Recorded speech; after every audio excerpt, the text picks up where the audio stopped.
Kochi corporation Palarivattom 33-ാം ഡിവിഷനിൽ UDF സ്ഥാനാർത്ഥി VK മിനിമോൾക്ക് വൻ വിജയം. 1389 വോട്ടിനാണ് മിനിമോൾ വിജയം കൈവരിച്ചത്. കൊച്ചി കോർപ്പറേഷൻ 33 ഡിവിഷൻ പാലാരിവട്ടത്ത് മത്സരിച്ച UDF സ്ഥാനാർത്ഥി VK മിനിമോൾ വിജയിച്ചു. 1389 വോട്ടിനാണ് ചരിത്ര വിജയം കൈവരിച്ചത്. നിലവിലെ കൗൺസിലർ LDF സ്ഥാനാർത്ഥി R രതീഷ്, NDA സ്ഥാനാർത്ഥി KR രാജേന്ദ്രൻ എന്നിവരാണ് എതിർ സ്ഥാനാർത്ഥികളായി മത്സരിച്ചത്.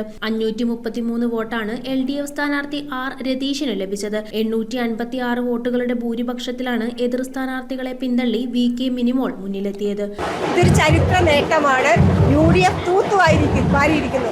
കോൺഗ്രസിന്റെ ഉറച്ച കോട്ടയായ എറണാകുളത്ത് കൊച്ചി കോർപ്പറേഷനിൽ UDF ഭരണം തിരിച്ചുപിടിച്ചിരിക്കുന്നു. വളരെ സന്തോഷം. News bureau, Kochi. റിങ്ങുകൾ 1 ഗ്രാമിൽ തുടങ്ങുന്ന മാലകൾ, നെക്ലസുകൾ 9,000 രൂപ മുതൽ ഡയമണ്ട് നെക്ലസുകൾ 1 ലക്ഷം മുതൽ ആരംഭിക്കുന്ന വെഡിംഗ് സെറ്റുകൾ, കൂടാതെ നിങ്ങളുടെ പഴയ സ്വർണത്തിന് ഏറ്റവും ഉയർന്ന മൂല്യവും. Maharaja gold and diamonds,